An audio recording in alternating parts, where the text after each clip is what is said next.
everyone, welcome to my channel Ekansh. Hope you all are good. In this series, I am starting History of Class 8th. The first chapter of our book is Arrival of European Powers in India. Today we will start from page number 3. The Portuguese were the pioneer in discovering sea routes to India. Encouraged by Prince Henry, the Portuguese sailors made several discoveries. They made use of Qutub Numa in order to follow the right direction they were headed towards.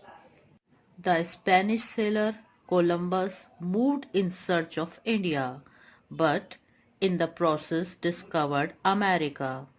The Portuguese sailor Vasco da Gama, under the encouragement and patronage of King Emmanuel of Portugal, set sail to India by the Cape of Good Hope, and on May 17, 1498 reached Calicut on the west coast of India. This voyage of Vasco da Gama enabled other Europeans to come to the east for trading purpose and for the extension of empire. The success of Portuguese traders in India encouraged other European powers to compete for a share in the trade.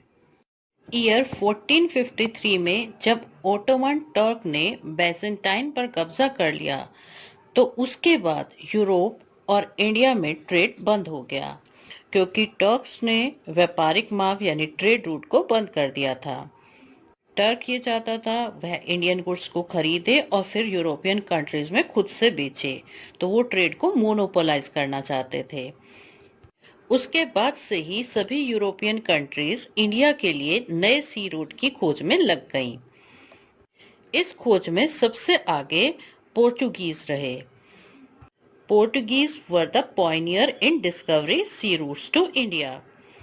Pioneer means a person or country who is one of the first to go and search particular area. Prince Henry के encouragement में बहुत से Portuguese seller India के लिए सी root की खोज में निकले। वो सही डायरेक्शन का पता लगाने के लिए कुतुब नुमा को यूज किया करते थे। इसी तरीके से स्पेन भी नए सी रूट की तलाश में था।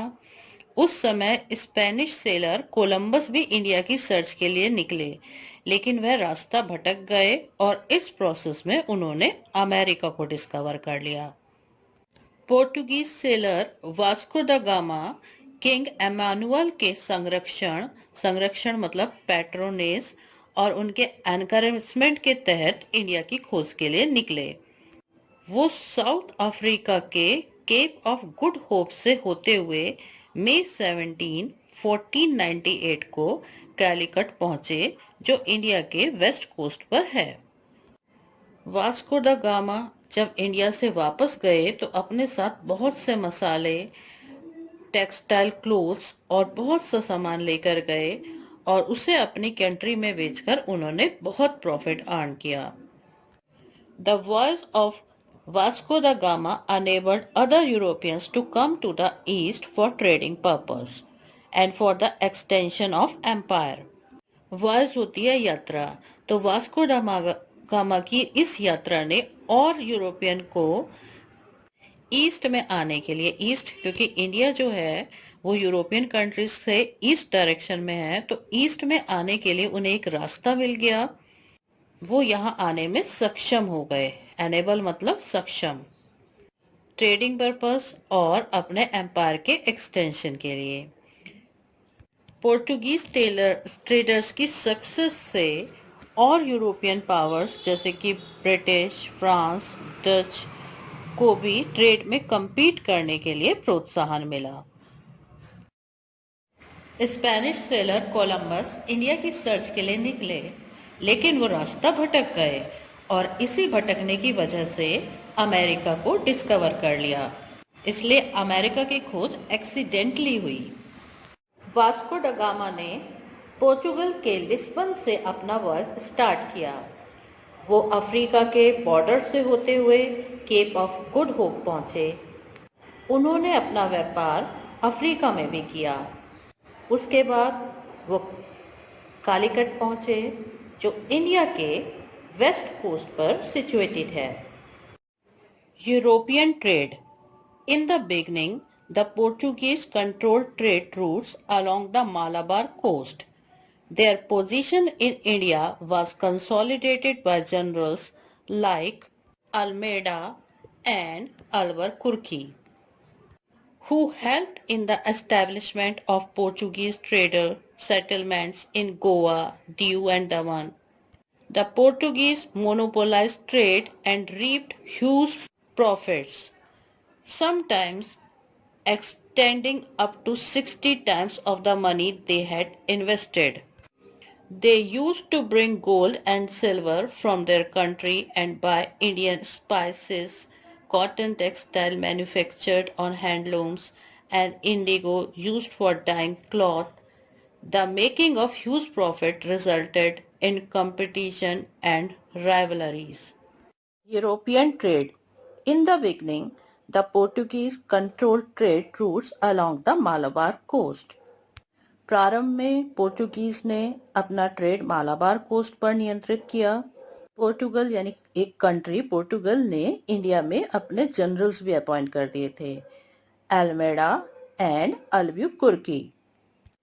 Their position in India was consolidated by generals like Almeida and Albuquerque. Portuguese की पोजीशन इंडिया में इन्हीं जनरल्स मींस अल्मेडा और एल्ब्यूकर्की ने कंसोलिडेट की। कंसोलिडेट मतलब मजबूत की। Who helped in the establishment of Portuguese trade settlements in Goa, Diu and Daman. उन्होंने पोर्चुगीज की गोवा, दीव एंड दमन में ट्रेड सेटलमेंट्स यानी बस्तियां इस्टेब्लिश करने में हेल्प की। पोर्टुगीज ने ट्रेड को मोनोपोलाइज्ड कर लिया। मोनोपोलाइज्ड मतलब एकाधिकार। इसका मतलब वो एक ऐसा अकेले देश थे जो इंडिया के साथ ट्रेड किया करते थे। एंड रीप्ड ह्यूज प्रॉफिट, और उन्होंने भारी मुनाफा कमाया। sometimes extending up to 60 times of the money they had invested. कभी कभी उनके द्वारा लगाई गई इन्वेस्टेड मनी यानी लगाई गई मनी के 60 टाइम्स तक प्रॉफिट उन्होंने कमाया। पोर्टुगल से जब वह ट्रेड के लिए इंडिया आते थे तो बहुत बड़े सी रूट से आना होता था, उसमें बहुत ज़्यादा खर्चा हो जाता था, और फिर वो यहाँ से वह सामान भी खरीदते थे। यही सामान वह पोर्टुगल में इतना महंगा बेचते थे कि जितना पैसा वो लगाते थे यानी इन्वेस्ट करते थे, वॉइस का खर्चा हो गया, सामानों का खर्चा हो गया, उससे 60 गुना ज्यादा पैसा उन्हें मिल जाता था। They used to bring gold and silver from their country and buy Indian spices, cotton textiles manufactured on handlooms, and indigo used for dyeing cloth. वो गोल्ड और सिल्वर अपनी कंट्री से लाते थे और इंडियन स्पाइसेस यानी मसाले, cotton textile manufactured on handloom, सूती कपड़ा जो हैंडलूम मतलब हाथ से चलने वाली कपड़ा बनाने की मशीन से बना होता था, और इंडिगो जो कपड़ों को रंगने के काम आती थी। एक रंग होता था जिससे कलर किया जाता था। The making of huge profit resulted in competition and rivalries. Portuguese को इस तरीके से प्रॉफिट कमाता देखकर रिजल्ट यह हुआ कि उनका कंपटीशन और राइवलरीज बढ़ गए। राइवलरीज होते हैं प्रतिस्पर्धी जो साथ में कंपटीशन करते हैं, तो उनके साथ और कंट्रीज भी ट्रेड के लिए आने लगी और कंपटीशन बढ़ गया। Race amongst European traders trading in India. India में यूरोपियन ट्रेडर्स के बीच ट्रेड करने की होड़, रेस मतलब होड़। The success of Portuguese traders resulted into a race among European powers for a share in the trade. Portuguese traders की सफलता से प्रभावित होकर और यूरोपियन पावर्स में भी इंडिया में ट्रेड करने की रेस स्टार्ट हो गई। Thus, English, Dutch, French and Danish companies came into being in the 17th century. इस तरीके से 17th सेंचुरी में English, Dutch, French and Danish companies अपने अस्तित्व में आई. केम इनटू बीइंग यानी अस्तित्व में आना. उससे पहले इस तरीके की कोई भी कंपनियां नहीं थी. In due course, the Portuguese had to surrender the monopoly of eastern trade to their European counterparts after a series of war. समय आने पर पोर्चुगीज को मोनोपोली को सरेंडर करना पड़ा. सरेंडर मीन्स उसे छोड़ना पड़ा. किसके लिए छोड़ना पड़ा? जो उसके यूरोपियन काउंटर पार्ट्स, जो उनके साथ की कंट्रीज थी, काउंटर पार्ट्स यानी उनके समकक्ष, उनके लिए. After a series of war. और इसके लिए झगड़े भी हुए क्योंकि पोर्टुगीज मोनोपोली छोड़ना नहीं चाह रहे थे और सभी यूरोपियन कंट्रीज भी इंडिया के साथ ट्रेड करना चाहती थी. तो इसके लिए वार हुई. वार होने के बाद पोर्टुगीज को मोनोपोली छोड़नी पड़ी. The money, ship for travelling long distances and sellers were all highly significant for trading purpose in ancient times. Trade के लिए मनी और लॉन्ग डिस्टेंस कवर करने वाले शिप और सेलर्स, ये जो तीनों ही साधन थे, इनका बहुत महत्व था. सिग्निफिकेंट मतलब महत्व. इन एंशिएंट टाइम यानी पुराने समय में इनका बहुत महत्व था. Hence, some rich European traders formed their trading companies in the beginning of 17th century, that is 1600 to 1670. कुछ अमीर यूरोपियन ट्रेडर्स ने 17th सेंचुरी की स्टार्टिंग में यानी 1600 से 1670 80 AD के बीच में ट्रेडिंग कंपनीज की स्थापना की. These trading companies used to have many shareholders. In trading companies में बहुत से लोगों की हिस्सेदारी होती थी. शेयर होल्डर मतलब बहुत सारे लोग उसमें अपना पैसा लगाते थे. Every share holder used to invest money depending upon his capacity and in turn used to get his share of profit. जो रिच ट्रेडर्स होते थे, शेयर होल्डर जो पैसा लगाने वाले थे, वो अपने कैपेसिटी के अनुसार पैसा लगाते थे. जिसके पास ज़्यादा पैसा होता था ज़्यादा पैसा लगाते थे और जिनके पास कम पैसा होता था कम पैसा लगाते थे. अपने द्वारा लगाए गए पैसे के अनुपात में ही जो ट्रेड में प्रॉफिट होता था उसे वे लोग आपस में बांट लिया करते थे.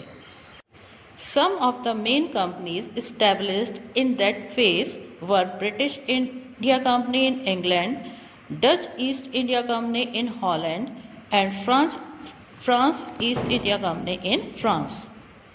उस समय इंडिया में जो मेनली कंपनी स्टैब्लिश हुई थी वो ब्रिटिश इंडिया कंपनी जो इंग्लैंड से थी, Dutch East India company Holland से थी और France East India company France से थी. Bye bye. See you in the next video.